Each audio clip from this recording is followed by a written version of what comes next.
a family treasury of little golden books. Gaston and Josephine. Gaston and his sister Josephine, two very rosy French pigs, lived with their mother and father on a little farm in the mountains in France. One day their father, Monsieur Dubonnet, received a letter from America. "This is from your uncle," said Monsieur Dubonnet. "He wants you to come to America to visit your little cousins."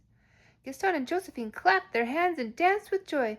"Oh, what fun! What fun!" they cried. Gaston and Josephine were very happy. They waved their handkerchiefs from the window. "Bon voyage!" called Monsieur Dubonnet. But Madame Dubonnet's heart was sad. "Oh my," she sighed, "America is a very far-off place. It will be a long time before they will come back to me."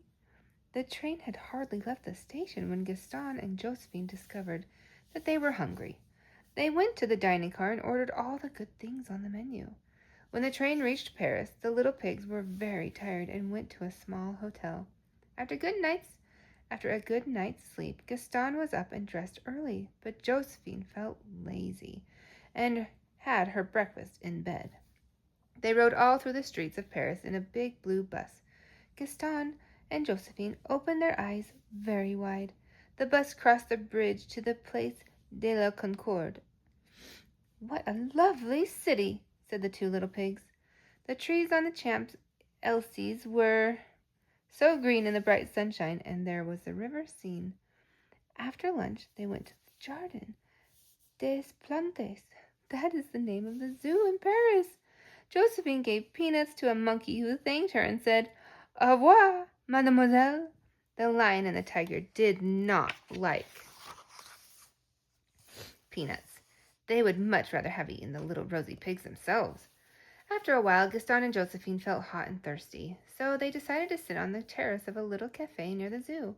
But when the time came to pay the waiter for their orangeades, Gaston could not find his wallet. "Oh, my goodness!" cried Josephine. "All our money is gone, and our steamship tickets, too." "Run, run! Maybe we can find it," said Gaston. They both jumped up and hurried back to the zoo.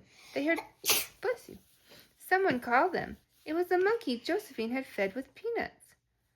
"Are you looking for your wallet?" he said. "The kangaroo found it. I saw her put it in her pocket." Gaston and Josephine told the guard, who went into the kangaroo's cage and searched in her pocket. And there was a wallet. "Yes, that's it!" cried Gaston and Josephine. The kangaroo looked very much ashamed. Now they could go to the opera. On the stage they saw a handsome man and a pretty lady dressed in velvet, but it was hard to hear what they were saying. The music was so loud. At last the time came to leave Paris. Gaston and Josephine, with all their bags, took a taxicab to go to the station. They were a little late and very nearly missed the boat train. The boat train didn't carry a dining car, and the little pigs had forgotten to bring any lunch. Poor Gaston was so hungry. He could not bear it any longer. He climbed up on the seat and pulled the alarm bell. The train stopped. Gaston and Josephine opened the door and jumped out. A very angry conductor came after them. "So you pulled the bell," he said. "Yes, sir. We thought we would get some milk from the cows in the field," said Gaston. "Oh, you would you?" said the angry conductor. "All right, go ahead." Josephine milked one of the cows. They took turns drinking out of Gaston's cup. Then they ran into the meadow. Gaston rolled in the grass. Josephine picked flowers for a bouquet. They had so much fun that they never saw the train go away without them. It grew darker and darker. The little pigs were lost in the fields. What were they going to do? "Oh, why did we get off that train?" said Josephine, sobbing in her handkerchief. They walked and walked, and at last came into a farmhouse. The farmer stood in the doorway, enjoying his pipe. "Good evening, sir," said Gaston, and told him all that had happened. "It's lucky you came here," said the farmer. "I am very fond of little pigs, and I'll take good care of you." The wicked farmer rubbed his hands with glee. He thought Gaston and Josephine looked nice and tender and would make a fine roast, and he shut them up in his pig pen. "Oh dear, whatever will become of us?" cried poor Josephine. Oh dear, those pigs are so dirty, and they have such very bad manners." "Never mind, little sister," said Gaston. "We'll escape from this prison all right." It seemed they waited a long time for their chance. At last, late in the morning, they saw the mayor of the town going out to hunt with all his friends. Quickly, Gaston and Josephine jumped out of the window. The little pigs threw themselves at the mayor's feet. "Save us, Mr. Mayor!" they cried. "We were on our way to America to visit our little cousins, and now that wicked man is going to eat us. Oh, save us! Save us!" "Don't cry, little pigs," said the mayor. "I will help you. Here, take my bicycle and go to your boat. It will do me good to walk. I am too fat anyway. I will punish this mean farmer as he deserves. Hurry along, but be careful not to go too fast." Gaston and Josephine started out on the mayor's bicycle. Gaston pushed the pedals as hard as he could and tried to go very fast so they would catch the boat. "If only we don't have a flat tire," said Josephine. At last they came to Havre, and there was the boat. It had not sailed. Gaston and Josephine rushed to the gangway and climbed on board. As soon as the boat was out at sea, it began to pitch and roll in the waves. Gaston and Josephine didn't feel very well. They decided it would be more comfortable to stay on deck instead of going down into the dining room. For once, they weren't hungry. But when the sea was calm again, they felt much better and played games way up on the top deck. "2 more days and we'll be in New York," said Gaston. Next morning, a thick fog rolled in. Gaston and Josephine were very surprised. It seemed to come from nowhere.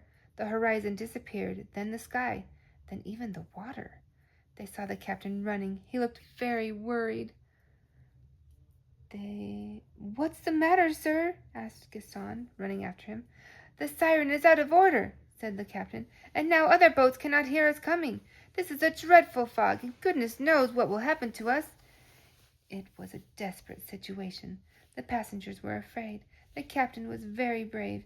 He had once been shipwrecked on a desert island. Gaston and Josephine had an idea. They rushed forward and climbed way up to the crow's nest. They opened their mouths wide.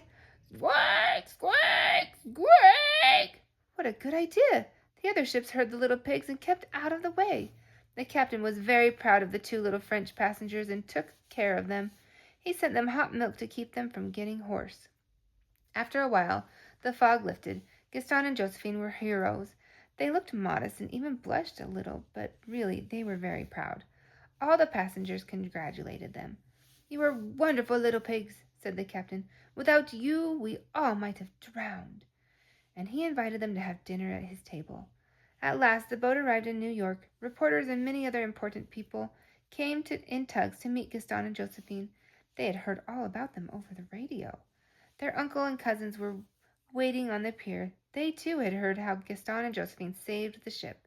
"Congratulations! Congratulations!" they said as soon as Gaston and Josephine walked down the gangplank. "Now we must take the train for 3 more days," said their uncle, "before we get to our ranch in the West." "Oh, we don't mind. We love to travel," said Gaston and Josephine.